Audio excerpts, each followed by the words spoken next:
నాగమల్లారెడ్డి ప్రచారంలో దూసుకుపోతున్నారు. డివిజన్లో ఇంటింటికి తిరుగుతూ తనను గెలిపించాలని అభ్యర్థిస్తున్నారు. డివిజన్లోని అన్ని సమస్యలను పరిష్కరిస్తారని హామీ ఇస్తున్నారు. ఇందిరా నాగమల్లారెడ్డి ప్రచారానికి ప్రజల నుంచి మంచి స్పందన లభిస్తోంది. గతంలో కౌన్సిలర్గా డివిజన్ ప్రజలకు చేసిన సేవల్ని జనం గుర్తు చేసుకుంటున్నారు. ప్రచారానికి ఒక్కరోజు సమయం ఉండడంతో ఏఎస్ రావు నగర్ డివిజన్లో ఇందిరా నాగమల్లారెడ్డికి మద్దతుగా భారీగా బైక్ ర్యాలీ నిర్వహిస్తున్నారు. ప్రస్తుతం మరింత సమాచారాన్ని మా రిపోర్టర్ కార్తీక్ అందిస్తారు. రాజు పూర్తి స్థాయిలో కూడా ఈరోజు గ్రేటర్ ఎన్నికల ఎలక్షన్ పర్వం కొనసాగుతుంది. పూర్తి స్థాయిలో ప్రచారంలో ఉవ్వెత్తున జరుగుతున్నాయి. భారీ స్థాయిలో కూడా ప్రచారం అందుకుంది. అయితే భారీ స్థాయిలో కూడా బైక్ ర్యాలీలతో పాటు అనేక మంది జన సందోహం మధ్య ఈ సందోహం జరుగుతుంది. పూర్తి స్థాయిలో ఇందిరా మల్లారెడ్డి గారు ఈ ఏఎస్ రావు నగర్ నుంచి 2వ డివిజన్ పోటీ చేస్తున్నారు. పూర్తి స్థాయిలో ఆమె మాటలను అడిగి తెలుసుకున్న సమస్యలు కూడా చాలా వరకు ఉన్నాయి. ఆ సమస్యలను ఖచ్చితంగా ఏ విధమైన సమస్యలను అయితే తీర్చిదిద్దామని చెప్పేసి ఆమె చెప్తున్నారు. చెప్పండి మేడం, ఎలా ఉన్నాయి ప్రస్తుతం ఉన్న సమస్యలు ఇక్కడ ఏమున్నాయి, దాన్ని ఎలా తీసుకెళ్తున్నారు? ప్రస్తుతం ప్రధాన సమస్య నీళ్ళ సమస్య ఉంది, ప్లస్ రోడ్ల సమస్య ఉంది. నీళ్లు రోడ్లు చాలా ఇబ్బందిగా ఉన్నాయి. నడుస్తుంటే ఇంటింటికి వెళ్తుంటే కూడా రోడ్లు ఇళ్ళు కూడా చాలా ప్రాబ్లంగా ఉన్నాయమ్మా. నీళ్లకు రోడ్లకు ఫస్ట్ ప్రిఫరెన్స్ ఇవ్వండి అని చెప్పారు. ఖచ్చితంగా కూడా ఇస్తాను. కొంతమంది పెద్దవాళ్ళకు కూడా పెన్షన్స్ అందట్లేదంట. మరీ చెప్తున్నారు, మాకు చేసేవాళ్ళు కూడా లేరమ్మా, మీలాంటి వాళ్ళే కావాలని. ఇంకొకటి ఏంటంటే కొంతమందికి అర్హులైన వారికి కూడా పట్టాలు రాలేదు. ఇళ్ల పట్టాలు కూడా ఇప్పిస్తామని మీకు వాగ్దానం చేస్తున్నాను. అమ్మ నమస్కారం, మర్చిపోవద్దు. మీ అందరికీ నేను చెప్పేది ఏంటంటే మీకు అందుబాటులో ఉంటాను, 24 గంటలు మీ సేవలోనే ఉంటానని మీకు అందరికీ కూడా నేను ఘంటాపదంగా చెప్తున్నాను, ప్రమాణం చేస్తున్నాను. దయచేసి మీరందరూ కుండ గుర్తుకు ఓటేయండి, కుండ గుర్తును మర్చిపోవద్దని చెప్తున్నాను. అలాగేనమ్మా, నువ్వు తిరగాల్సిందల్లా మెజార్టీ అనే కానీ నీకు ఓటమి లేనే లేదు అని ప్రతి ఒక్క తల్లి, ప్రతి ఒక్క అన్న, ప్రతి ఒక్క తమ్ముడు నాకు ఎంతో కంగ్రాట్స్ అని చెప్తున్నారు. జీసస్ ఆశీస్సులు ఉంటాయని, సాయిబాబా ఆశీస్సులు ఉంటాయని నన్ను ప్రార్థించి పంపిస్తున్నారు. ఈరోజు పొద్దునే వెళ్తుంటే ఒక పెద్దతను అన్నాడు, గాంధీ తాత కూడా నడుచుకుంటే తిరిగి సాధించాడమ్మా మన దేశాన్ని. ఎన్నో విధాల ఇల్లు తిరిగి నడుస్తున్నావు నువ్వు, నీకు ఆ భగవంతుడు ఖచ్చితంగా అలాంటి పెద్దల ఆశీస్సులు ఉంటాయని ఇలా చెప్తున్నారు. నేను ఇంకొకటి ఏంటంటే పిల్లలకు జాబులే కానీ పెద్దవాళ్లకు పెన్షన్స్ కానీ ఫస్ట్ జిహెచ్ఎంసీలోకి నేను వెళ్ళగానే మీకు చేయాల్సింది నీళ్లు, ప్రతి ఇంటికి ఖచ్చితంగా తాగడానికి మంచి నీళ్లు రావడానికి సర్వ విధాల ప్రయత్నం చేసి కూడా నేను తీసుకొస్తాను. నా చేతనైన కొద్ది కూడా నేను బోర్లు వేయించి మీకు ఖచ్చితంగా ఉగాదికి అందరికీ మంచినీళ్ళు తాగిస్తానని ప్రమాణం చేస్తున్నాను. ఈరోజు అయితే బైక్ ర్యాలీని కూడా నిర్వహిస్తున్న మాజీ కౌన్సిలర్ కూడా నాగమల్లారెడ్డి గారు పోటీ చేస్తారు. గతంలో ఉన్న సరే ఈరోజు చివరి రోజు చేరుకుంది ప్రచారం కూడా. పూర్తి స్థలం మీరు ఏం చెప్పదలుచుకున్నారు, ఎలాంటి ప్రచారం చేస్తున్నారు ఈరోజు? ఓటరు మహేశాలకు అందరికీ నమస్కారము. ఈరోజు మన భారతదేశాల ఆశలకు మహాత్మా గాంధీ జయంతి సందర్భంగా వారికి మేము ధన్యవాదాలు చెప్పుకుంటూ, ముఖ్యంగా చెప్పాలంటే గతంలో నేను కౌన్సిలర్ ఉన్నప్పుడు వేసిన రోడే ఇది, అప్పుడు వేసిన వాటరే, అప్పుడు వేసిన నీళ్ళే, అప్పుడు వేసిన డెవలప్మెంట్ తప్ప ఇప్పుడు డెవలప్మెంట్ ఎక్కలేదు. ఇప్పుడు వెళ్తుంటే పబ్లిక్ చెప్తా ఉన్నారు, అయ్యా నువ్వు చేసిన బోర్డ్సే కనిపిస్తున్నాయి తప్ప మళ్ళీ ఎక్కడ అభివృద్ధి చేసింది కనిపిస్తుంది. నిజంగా వాస్తవాన్ని చూస్తే కొన్ని ఇబ్బందులు నాకు చాలా కష్టం అనిపిస్తుంది. గతంలో ఉన్నప్పుడు పేదలకు అర్హులకు అందరూ కూడా పట్టాలు ఇవ్వని అన్ని ప్రభుత్వాలు చెప్పాయి. ఇప్పటి వరకు కూడా ఏ ప్రభుత్వం చెప్తలేదు. గతంలో ఉన్నప్పుడు ఇక సాయిబాబా నగర్ పక్కన ఇందిరానగర్ కాలనీ అనేది మా భార్య పేరు పెట్టి ఇందిరా పట్టాలు ఇవ్వడం కూడా జరిగింది. అప్పుడు మా బంధువుల పట్టాలు ల్యాండ్ నుంచి కూడా పట్టాలు ఇవ్వడం జరిగింది. పేదలకు అందరికీ గతంలో ఉన్న సంవత్సరం ఎన్నో విధాలు కావ చేశాను. వాళ్ళకి పట్టాలు ఇచ్చాను, వాళ్ళకు రేషన్ కార్డుల విషయంలో కానివ్వండి, శానిటేషన్ లేబర్కు వాళ్ళకు ఇబ్బందుల విషయంలో కానీ 10 సంవత్సరం కూడా శానిటైజ్ లేబర్ అందరూ కూడా బీదలకు అందరూ కూడా బట్టలు ఇవ్వడం జరుగుతుంది. గుళ్ళు గోపురాల విషయంలో కానివ్వండి, బడుగు బలహీన వర్గాల విషయంలో కానివ్వండి. ఒక విషయాన్ని ముఖ్యంగా చెప్పాను, గతంలో ఒక మహిళ ఒక మెరిట్లో తెచ్చుకున్న విద్యార్థి, నా ఊరిలో ఉన్నట్టు విద్యార్థి మహిళ మెరిట్లో ఎంబీబీఎస్ సీట్ తెచ్చుకుంటే సీటు డబ్బులు కట్టిన పరిస్థితులు ఉంటాయి. వాళ్ళకు నిలబెట్టిన పరిస్థితి మేము ఉంది. వాళ్ళు చదువు తెప్పించాము. అంతేకాకుండా ఎంతో పేదలకు చేశాము, ఎన్నో చేశాము. ఇప్పుడు అంటున్నారు, అయ్యా అన్న ఏంటి నువ్వు ఇట్లా ఇండిపెండెంట్గా వస్తావు, ఏం పరిస్థితి అంటే, అయ్యా మీరు చూశారు కదా అంటే వాళ్ళు చెప్తాను, అన్న నీకు చాలా మోసం చేసింది, నీకు చాలా అన్యాయం చేసింది, గత 30 ఏళ్ళుగా నువ్వు ప్రభుత్వం విధానంలో చేశావు, నేను గుర్తించలేదు కానీ ప్రజలు నిన్ను గుర్తుపడతారు, ప్రజలు నీ వెనకాల ఉన్నారు, అక్కజల్లలు నీ వెనకాల ఉన్నారు, అన్నదమ్ముని వెనకాల ఉన్నారు, నేను తప్పకుండా గెలిపిస్తారని వదినను పెట్టు, అక్కను పెట్టు, అమ్మని సంతకాన్ని పెట్టని చెప్పి అందరూ వచ్చిన ప్రాధాయపడి ప్రజలను కోరితే ఈ రోజు నా భార్యని నిన్నకు తీసుకురావడం జరిగింది. 30 సంవత్సరాలు ఉన్నప్పుడు కూడా ఆ ప్రభుత్వం ఆ తెలుగుదేశం ఇప్పటి కూడా మోసం చేసి ఇంకా మోసం చేసి దగా చేయనంటుంది. కాబట్టి ఇంకా నన్ను కన్ను తెలుసుకోకపోతే భూస్థాపితం అవ్వడానికి ఇక్కడ సిద్ధం చేయడానికి అందరూ సిద్ధంగా ఉన్నారు. నేను అడుగుతా ఉన్నాను, ఈరోజు తెలుగుదేశం పార్టీ వారిని అడుగుతాను, నేను ఏం తప్పు చేశాను? 30 సంవత్సరాల ఉండి పార్టీలో కష్టపడిన తప్పు చేశానా, లేకపోతే పార్టీలో ఉంచి తెలంగాణ తెలుగుదేశానికి వెళ్ళానా? తెలుగుదేశం వేరే పార్టీకి ఎంతోమంది పార్టీలు పెట్టారు, పార్టీలు మారారు. ఈ పార్టీకి వెళ్ళి ఆ పార్టీకి వెళ్ళి ఈ పార్టీ వారు. కానీ తెలంగాణ వాదిగా తెలుగుదేశం పార్టీని నిలబెట్టుకొని నేను నిలబడితే ఈరోజు నాకు బుద్ధి చెప్పారు. వారికి గుణపడడం బుద్ధి చెప్పాలంటే మీరందరూ కూడా బుద్ధి చెప్పి ముందుకు తీసుకుపోయి ఒక నాయకురాలను చేయవలసిన అవసరం మీకు ఎంత ఉంది. ఈ నాయకురాలు మీ అన్ని వేళ మీ అందుబాటులో ఉంటుంది. మీ చెల్లెగా, మీ అక్కగా, మీ అమ్మగా దీవించి ముందుకు తీసుకెళ్తే 24 గంటలకు మేము మీ అందరికీ సేవ చేయడం ముందుకు వస్తాము.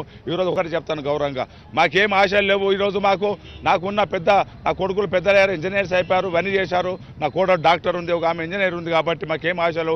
మా డాక్టర్ కూడా నా రెండో కోడలు ఇక్కడ ప్రజలకు సేవ చేసుకోనని ఒక నర్సింగ్ హోమ్ కూడా నిర్మించుకొని నా కోడలు అనుకుంటుంది. నా పెద్దల కోడలు కూడా స్కూల్ పెట్టి పేదలకు 40% పిల్లలకు చదివించాలని చెప్పి ఆమె హృదయంతో చెప్తే ఆమె గురించి నేను ఆమె స్కూల్ కూడా కట్టడం జరుగుతుంది.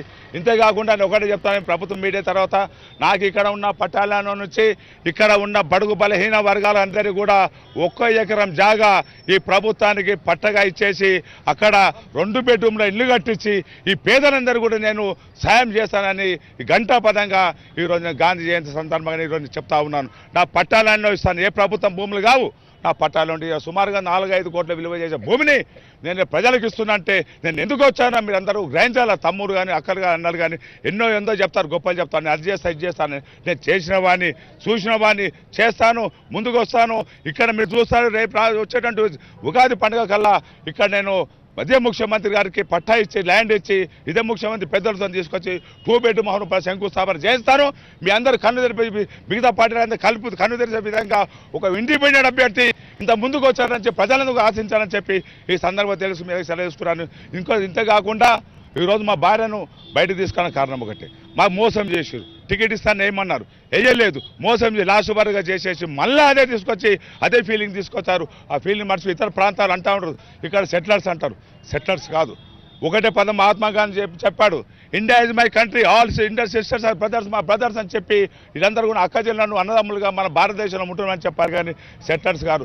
సెటిలర్స్ అంటే ఇక్కడ పాకిస్తాన్కి వెళ్ళొచ్చు, అమెరికా వెళ్ళొచ్చు, రష్యాకి వెళ్ళొచ్చు ఉంటే వాళ్ళు సెటిలర్స్ అయితే తప్ప ఈ ప్రాంతంలో బతికే వారందరూ కూడా హక్కు ఇక్కడ ఉంటుంది. దయచేసి ఎవరు కూడా ఈ తెలుగుదేశం ప్రభుత్వం కానీ ఈ తెలంగాణ ప్రభుత్వం కానీ సెటిలర్స్ అనే పని తీసేయకపోతే ప్రజలు మీకు బుద్ధి చెప్తారు. అందరూ మన అన్నదమ్ములే, అక్క చెల్లెలే. మీరు జాతీయ గీతం పాడలేదా, నేషనల్ గీతం పాడలేదా? నేషనల్ గీతం జాతీయ గీతం సెటిలర్స్ అని ఉందా, పదం ఉందా? అంత మహాత్ముడు మన భారతదేశం సాధించినందుకు ఆయన ఘనంగా మేము నివాళులర్పించు. ఆయనకు పూలమాల, ఇప్పుడు మేము మహాత్మా గాంధీ గారి పూలమాల ఇంద్ర నాగమల్లారెడ్డి గారు ఇప్పుడు పూలమాలతో ప్రత్యేకంగా ఎలాంటి అంటే బైక్ ర్యాలీతో పాటు ఇంటింటికి కూడా వెళ్తున్నారు. ఈరోజు బైక్ ర్యాలీతో ప్రతి కాలనీకి వెళ్తా ఉన్నాం. ప్రజలు ఏమంటుంటే, అమ్మా నువ్వు 4 సార్లు 3 సార్లు వచ్చావమ్మా, తిరగకు తల్లి, నువ్వు తిరిగితే మాకు బాధ అనిపిస్తుంది. కాబట్టి మేము తప్పకుండా మేము చేస్తాము, ముందుకు పోతాము, బైక్ ర్యాలీ చేస్తూ ఉంటాము, బైక్ తీస్తూ ఉంటాం. అందరూ చెప్తారు, తమ్ముళ్ళు వచ్చారు, అందరూ కూడా బైక్ ర్యాలీ తీసుకొని, స్టూడెంట్స్ వచ్చారు, విద్యావంతులు వచ్చారు, అందరూ వచ్చి కూడా చెప్తా ఉన్నారు బైక్ ర్యాలీ ప్రజలతో చేసేసి ఆ తర్వాత మేము ఇంటింటికి వెళ్ళి ప్రచారం చేస్తాం. ప్రచారం చేసిన తర్వాత అక్క చెల్లెలను చెప్తాం, అన్నదమ్ములు చెప్తాం, అందరూ చెప్తాం. ఇసుంటి మధ్యుడి ఇంద్ర నాగమల్లారెడ్డి కావాలి, అక్క కావాలి, మాకు అమ్మ కావాలి, తల్లి లాంటిది. ఎంతోమంది సేవ చేసింది, ఎంతోమంది జీవించింది. అక్క మాకు 10 సంవత్సరం బట్టలు ఇస్తుంది.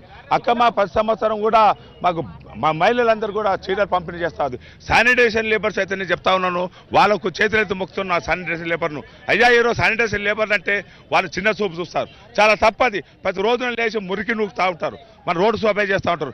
వాళ్ళని ఒక్క రోజు కూడా వాళ్ళందరూ కూడా చూడడం పరిస్థితి. ఈ రోజు నేను చెప్తా ఉన్నాను, ఒకటే చెప్తా ఉన్నాను, ఆ శానిటేషన్ లేబర్ మనం గుర్తించకపోతే మన భగవంతుడు మనకు సహించడని చెప్పేసి దాని విధంగా అందు విధానం చూసుకుంటూ అదే విషయంలో కూడా ఇప్పుడు మహాత్మా గాంధీ వర్ధంతి సందర్భంగా మా ఇంద్ర నాగమల్లారెడ్డి చేతుల మీదుగా పూలారంగా చేయవలసిందిగా ఈ ప్రజల కోరిక మేరకు నేను చెప్తా ఉన్నాను. పూలాంకరణ చేసి పూలదండ అదే తర్వాత చేతులు ఇక్కడ ఉన్న తమ్ముళ్ళారా అన్నలారా ఈరోజు మహాత్మా గాంధీ చేసిన ఆశయాల మేరకు ఈరోజు మద్దూరు ఇందిరా నాగమల్లారెడ్డి గారు అడుగుదాలని నడుస్తుంది. మహాత్మా గాంధీ ఆశయాన్ని నిలబెడుతుంది. మీ అందరికి అండగా ఉంటుంది, మీ అందరికి ముందు ఉంటుంది. ఓ అక్కగా, ఓ చెల్లెగా, ఓ అమ్మగా మీ అందరు దీవిస్తుంది. ఏ కష్టమున్నా సొంత బిడ్డగా, సొంత తల్లి, సొంత కొడుకుగా చూసుకుంటుంది. సొంత బిడ్డలాగా చూసుకునేసి ఏ ఆపదలు వచ్చినా ఏమొచ్చినా ఇందిరమ్మ ఉంది, మీకుంది. ఇక్కడ ఆలయం ఉంది, ఆలయం కట్టి నిర్మాణం చేసిన అమ్మగారు ఇప్పుడు అమ్మవారి దగ్గరికి వెళ్ళి బోనం కుండ ఎక్కించి ఇక్కడ రావడం జరిగింది. మన కుండ గుర్తు ఇచ్చారు. చాలా సంతోషమైంది. కుండ చాలా అవసరం మనకు. ఎందుకంటే మనము 10 సంవత్సరము బోనాల పండుగ చేసుకుంటూ కుండనే వాడతాము, పెళ్లిళ్ళలో కుండనే వాడతాము, ఆఖరి లాస్ట్ జీవితాన్ని కూడా కుండనే వాడతాం. కాబట్టి ఈ కుండను గౌరవించి దీవించి మహాత్మా గాంధీ అడుగుజాడలు నడిచినటువంటి ఇందిరా నాగమల్లారెడ్డిని ముందుకు తీసుకెళ్లి గెలిపించి రాబోయే రోజులు అన్ని పార్టీల బుద్ధి చెప్పే విధంగా మీరు పనిచేయాలని చెప్పి ఇక్కడ ఉన్న కార్యకర్తలను, అన్నను, అక్కను, చెల్లెలు, పెద్దలను అందరూ కూడా నేను కోరుతా ఉన్నాను. ఇంతగా కూడా ఒకటి అడుగుతున్న తమ్ములారా, గతంలో చేసిన నాయకులు ఉన్నారా మీ దగ్గర? ఎవరైనా అభివృద్ధి చేశారా? ఎవరైనా ముందుకు వచ్చారా? ఒక రోడ్ వేశారా? ఒక కరెంట్ తీపి పెట్టారా? ఒక కరెంట్ చేశారా? ఒక పైప్ లైన్ ఇచ్చారా? ఒక బోర్ వేశారా? సుమారుగా ఒకటే డివిజన్ కాబట్టి చేసినప్పుడు 100కు సుమారు పైగానే బోర్లు వేయించడం జరిగింది. కొన్ని బోర్లు సొంత సందేహం చేయడం జరిగింది, సొంత పింఛన్లు ఇవ్వడం జరిగింది, సొంతగా పెళ్లి చేయడం జరిగింది, బీదలకు ఇల్లు కట్టడం జరిగింది, నా సొంత నివసం చేయడం జరిగింది. ఈరోజు ఇంత అన్యాయం చేస్తుంటే ఈరోజు నా భార్య నేను ప్రజల సేవ చేసుకోవాలి, నాకు కల్పించండి, భాగ్యం కల్పించండి ఆమె ముందుకు వచ్చి ఆశీర్వదించినందుకు మీరు అందరూ కూడా ఆ మహాత్మా గాంధీ అడుగుజాడల్లో ఇందిరా నాగమల్లారెడ్డి గారిని గెలిపించి మా ఇందిరాగాంధీకి ఏ రకం పేరు తెచ్చారో అదేవిధంగా ఈరోజు ఇందిరా నాగమల్లారెడ్డి ముందుకు వస్తే దయచేసి అక్కలారా, చెల్లెరారా, మీరు డబ్బుల మోసపోకండి. ఎన్నో మోసాలు చెప్తా ఉన్నాను, అన్ని చెప్తా ఉన్నాను. భయం నేను ఒకటే మీడియా ద్వారా, హెచ్ఎంటీ మీడియా ద్వారా ప్రజలు చెప్పబోతా ఉన్నాను. ఈరోజు ముఖ్యమంత్రి కేసీఆర్ గారు మీరు భయభ్రాంతులై డిప్యూటీ సీఎంలు, మంత్రులు, ఎమ్మెల్యేలు, ఎంపీలు అందరూ కూడా వచ్చి ఈ డివిజన్ మీద పడతా ఉన్నారు. మీకేం పని లేదా? మీరేం సెక్రటరీ మీరు ప్రజలు పని చేయరా? ఎలక్షన్లు వస్తారు, ఎవరు సత్తా ఉంటే వాళ్ళు గెలుస్తారు, ఎవరు గౌరవం ఉంటే వాళ్ళు గెలుస్తారు. ఎందుకంటే మీరు ఈరోజు భయం పాత్రలు చేస్తూ ఉన్నారు. ఓ డిప్యూటీ సీఎం వచ్చి ఈరోజు వచ్చి ఇక్కడ మీటింగ్ పెడతారు. ప్రజలు తెలియదా డిప్యూటీ సీఎం ఎవరని? ఈ డిప్యూటీ సీఎం ఎప్పుడన్నా వచ్చిండా? ఈ మంత్రులు ఎప్పుడు వచ్చారా? ఈ ఎమ్మెల్యేలు ఎప్పుడు వచ్చారా? గతంలో ఎమ్మెల్యేగా నిలబడి ఓడిపోయిన తర్వాత మళ్ళీ 15 కూడా కనిపించకూడదు, మళ్ళీ ఎమ్మెల్యే తిరుగుతాను. ఒకటే కొడుతున్నా, 2 రోజుల జాతర వాళ్ళది, 3వ తరగతి వాళ్ళని కనిపిస్తే అడగండి. అప్పుడు నేను మద్దూరు నాగమల్లారెడ్డి కనిపిస్తారు, ఇందిరా నాగమల్లారెడ్డి కనిపిస్తారు. ఎవరు కనిపిస్తారని చెప్పి ప్రజలని చెప్తా ఉన్నారు. ఇప్పటికైనా మీ ప్రభుత్వానికి బుద్ధి తెచ్చుకొని ప్రజలను చెడుదో పట్టకుండా ఒక ముఖ్యమంత్రి హోదాలో ఉన్న వ్యక్తిని ఒక డిప్యూటీ సీఎం తీసుకొచ్చి ఆఫ్టర్ 2వ డివిజన్కు తీసుకొచ్చి చేస్తుంటే వాళ్ళ విలువ పోతుంది. వాళ్ళ విలువ కాపాడుకోవాలంటే మీరు బంద్ చేయండి. తక్షణమే వాళ్ళు భయపంచు చేయకుండా పోలీసులను పెట్టి వీళ్ళని పెట్టి మీరు ఏమో చేద్దాం అనుకుంటారు. కానీ ప్రజలు ఇప్పుడు సిద్ధంగా లేరు.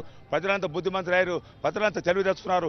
ఈరోజు మహాత్మా గాంధీ అడుగుదల నడిచి ఈ యొక్క ఇండిపెండెంట్ అభ్యర్థిని కుంట గుర్తుకు వేసి బ్రహ్మాండమైన మేధాడితో గెలిపిస్తారని ఇక్కడ ఉన్న ప్రజలను సాక్షిగా నేను తెలియజేసుకుంటూ హెచ్ఎంటీ వారికి మరోసారి పని చేస్తా ఉన్నాను. మీరు మీ మీడియాతో చెప్పండి, ఇసుంటి వాళ్ళు వచ్చి ఇట్లా ప్రచారం చేస్తే ఈ మంత్రులు వచ్చినా ఎవరు వచ్చినా భయంబాంతులు చేస్తారు. కాబట్టి దయచేసి వాళ్ళు రాకుండా చేయాలని చెప్పి మీ హెచ్ఎంటీ మీడియా తర్వాత వాళ్ళు నేను కోరుకుంటా ఉన్నాను. కుంట గుర్తుకే